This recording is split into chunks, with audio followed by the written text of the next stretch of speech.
आज हम आपको भारतीय वायुसेना की इस शान, हिंदुस्तान की शक्ति, हिंदुस्तान के गौरव के हर पल का बखान करते हैं ये राफेल और इसे उड़ाने वाले वायु योद्धाओं के बारे में बताएंगे।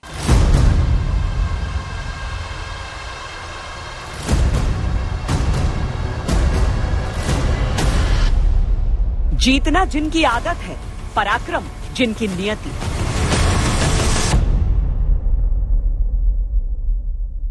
ये मेरे बचपन का सपना था कि मैं फाइटर पायलट बनूं। I achieved it. I am very proud of myself. मेरे लिए एक फाइटर पायलट होने का मतलब एक बहुत जिम्मेदारी वाला काम है। एक फाइटर पायलट मेरे लिए सिर्फ अनुशासन और मेहनत है। अगर आपने कोई अपने दिमाग में गोल रखा हुआ है, आप अनुशासन और मेहनत के साथ उसे अचीव कर सकते हैं, तो मेरे लिए वही फाइटर पायलट है। जिसकी गर्जना भेद देती है गगन को, जिसकी रफ्तार आवाज की गति से भी है दोगुनी।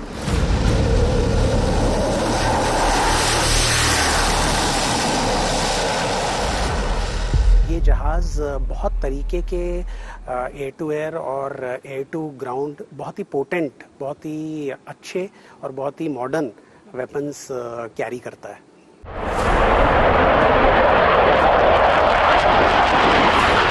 जो खुद अभेद है, जिनका निशाना है अचूक, हवा से हवा में प्रहार, हवा से धरती पर वार, या हो परमाणु हथियार। ये आकाश में प्रकट भी हो जाए तो दहल जाता है दुश्मन।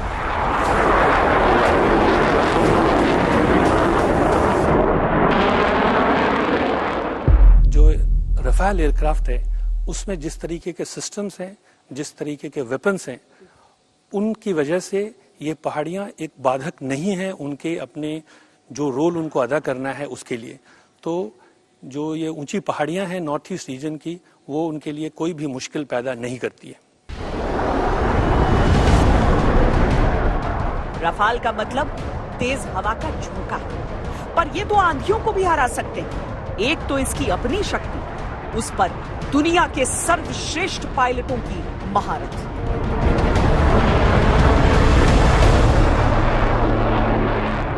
अगर कोई अग्रेशन होता है तो उसको डिटर करने के लिए जो एयरक्रू हैं वो पूरी तरीके से ट्रेन्ड हैं, जो एयरक्राफ्ट है वो पूरी तरीके से इक्विप्ड है।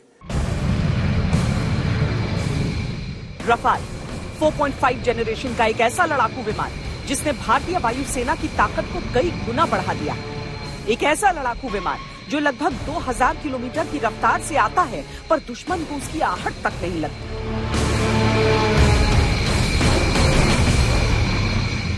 इस एयरक्राफ्ट की पहुंच और मारक क्षमता इतनी अच्छी है कि यह कुछ ही घंटों में भारत के किसी भी कोने में पहुंच सकता है और अपने सारे उत्तरदायित्वों का निर्वहन कर सकता है।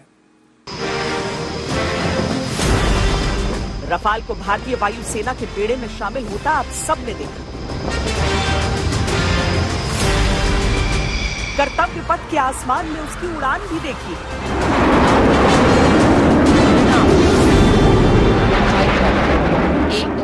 पर एक हथियार या उपकरण अपने आप में शक्तिशाली नहीं होता, उसे ताकतवर बनाते हैं उसे इस्तेमाल करने वाले हाथ। आज हम आपको दिखाएंगे कि भारतीय वायुसेना ने कैसे बनाया है रफाल को सर्वशक्तिमान। क्या होता है जब एक नया विमान बेड़े में शामिल किया जाता है, कैसे होता है प्रशिक्षण, कैसे की जाती है तैयारी।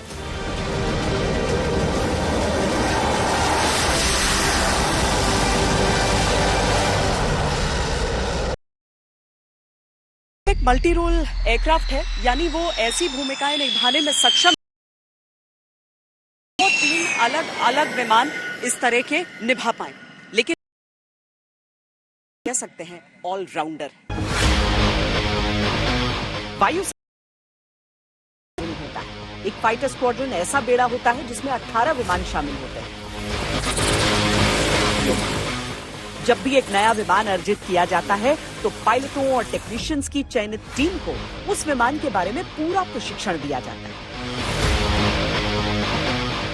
राफेल विमानों के लिए भारत में 2 स्क्वाड्रन तैनात हैं, एक अंबाला में है और दूसरा यहाँ हाशिमारा में। बेसिकली द स्क्वाड्रन का नाम जो है वो फॉकन्स है। ये एक बेसिकली एक पक्षी होता है जो कि काफ़ी मारक क्षमता रखता है और बहुत तेज़ निगाह रखता है अपने जो प्रे है उसको मारने के लिए। सो उस के ऊपर ये स्क्वाड्रन का नाम रखा गया है। अन्वेष्य वेदी का मतलब होता है इंग्लिश में you can say as seek and destroy. और जब स्क्वाड्रन फॉर्म हुई थी 1948 के अंदर, उस समय ये स्क्वाड्रन का जो बेसिक रोल था वो फोटो रिकॉनिसेंस था, यानी कि जो स्क्वाड्रन का काम फाल्कन लोगों के साथ काफ़ी मैच करता था। और सीक एंड डिस्ट्रॉय स्क्वाड्रन का मोटो भी है। ये स्क्वाड्रन बहुत ही पुराना है, लगभग 75 साल इस साल स्क्वाड्रन को कंप्लीट हो गए और बहुत ही decorated, one of the most decorated squadrons of Indian Air Force है। सो 1971 की लड़ाई में स्क्वाड्रन को काफ़ी गैलेंट्री अवार्ड्स मिले हैं पायलट्स को और स्क्वाड्रन के एयर वॉरियर्स को अपने अच्छे प्रदर्शन के लिए, स्पेशली छाम्ब सेक्टर में। इसीलिए स्क्वाड्रन्स को फैल्कन्स ऑफ छाम्ब कहा जाता है। हाशिमारा में तैनात ये है 101 स्क्वाड्रन, जिसे फाल्कन भी कहते हैं। बाज प्रजाति का ये पक्षी शिकार की अपनी क्षमता, अपनी तेजी और अचूक वार के लिए जाना जाता है। इसीलिए इनका आदर्श वाक्य भी है, अवनिश्व वेधी।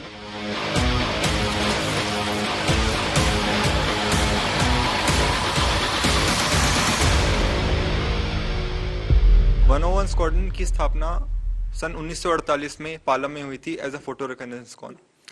स्क्वान का मोटो है अन्विष्य वेदी संस्कृत में, जिसको अगर इंग्लिश में ट्रांसलेट करें उसका मतलब होता है seek and destroy, which completely complies with the role of the SCON initially, that was photo reconnaissance. At that time, the aircraft was inducted with 6 Howard and 2 Spitfires for photo reconnaissance, and thereafter converted onto the Vampires. Subsequently, Sukhoi 7, MiG-21s, and in the present time we are operating on Dassault Rafale. ये बात है 1971 के युद्ध की, जब हमारे squadron ने छम सेक्टर में अपनी मेटल को साबित किया था, जहां पर हमने 69 tanks, 57 B type vehicles and 20 heavy guns को डिस्ट्रॉय किया था। और उस टाइम पे हमें टाइटल मिला था फॉकन्स ऑफ छम। एंड उस टाइम पे 101 स्क्वान भारतीय वायुसेना की सबसे ज्यादा डेकोरेटेड स्क्वान थी। संग्रहालय में संजो कर रखी गई हर एक चीज जो है वो वर्षों के शौर्य और पराक्रम का बखान करती है। इस स्क्वाड्रन का इतिहास बहुत लंबा है और हम आपको एक एक चीज यहां पर दिखाते हैं कि क्यों इतना ज्यादा समृद्ध इसे माना जाता है। सबसे ज्यादा अवार्डेड स्क्वाड्रन्स में से 101।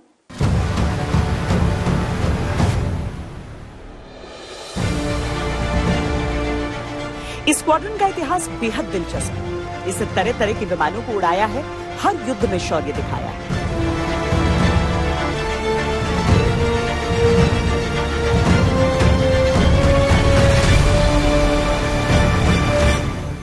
जनवरी 1948 में हमारी स्क्वाड्रन जो 101 स्क्वाड्रन है फॉकन्स, वो फॉर्म हुई थी और इनिशियली वो फोटो रिकॉग्निशन स्क्वान के नाम पे मानी जाती थी।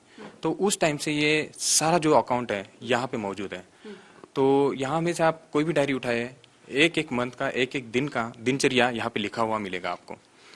स्पेशली ये जो डायरी मैंने आपके सामने ओपन करके रखी है, इसमें जो अपनी इंडिया पाकिस्तान की लड़ाई हुई थी 1971 के टाइम पे, उस टाइम का पूरी शौर्य गाथा इस डायरी में लिखी हुई है।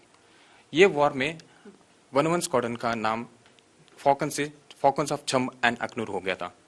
ये पूरी जर्नी को दिखा रहा है जो कि exactly. जैसे स्कॉम फॉर्म हुआ था तो आपके पीछे जो येलो जहाज है, तो यहाँ से लेके हॉवर्ड, ये हॉवर्ड है, फिर उसके बाद वैम्पायर, स्पिटफायर, सू-7, मिग-21, ये सारे जहाज स्कॉन का हिस्सा बन चुके थे। अब जो नया 4.5 जनरेशन का एरा है, उसके बाद आपको यहाँ पे देखने को मिलेगा कि रफाल भी इसमें शामिल है। और ये सारे जो अचीवमेंट्स रहे हैं, एग्जैक्टली इसमें से काफी सारी जो ट्रॉफीज है वो दिखाता है कि स्क्वाड्रन कौन कौन से बेसिकली कंपटीशन में पार्टिसिपेट हुआ है। उसके बाद उस स्क्वाड्रन ने उस कंपटीशन में या फिर जैसे आप बोलते हैं कि हवाई हल्ले में या फिर एयर टू ग्राउंड वेपनरी में अपने आप को साबित किया गया है। उसका ये परिचय देता है। आप अगर थोड़ा सा आगे चलोगे मेरे साथ, और बहुत ही महत्वपूर्ण यहाँ पे मैं आपको एक ट्रॉफी दिखाऊंगा, जो ट्रॉफी का नाम है 1971 वॉर की ट्रॉफी, जो आपके सामने अभी मैं आपको दिखा देता हूँ। तो यहाँ पे आप देख सकते हो, यहाँ पे लिखा हुआ भी है फॉकन्स ऑफ छम एंड इंडो पाक वॉर ट्रॉफी ऑफ 1971। और इसमें महावीर चक्र प्राप्त भी है, वीर चक्र सबको जो एग्जैक्टली तो ये स्क्वाड्रन है इंडियन एयरफोर्स की मोस्ट डेकोरेटेड स्क्वाड्रन। जैसे कि आप यहाँ पे देख सकते हो कि स्क्वाड्रन में एक एवीएसएम है, एक महावीर चक्र है, उसके बाद Vir Chakra total 8 and mention in dispatches during the war as well as काफी सारे कमेंडेशन स्क्वाड्रन को दिए गए हुए which are gallantry in nature.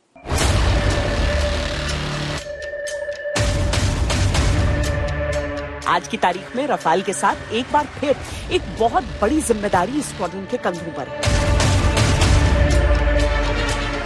आइए हमारे साथ रफाल के इस घर के हर सदस्य का दायित्व और उनकी भूमिका को समझिए। सबसे पहले क्यों ना हम इस विमान की ही खूबियों को समझें।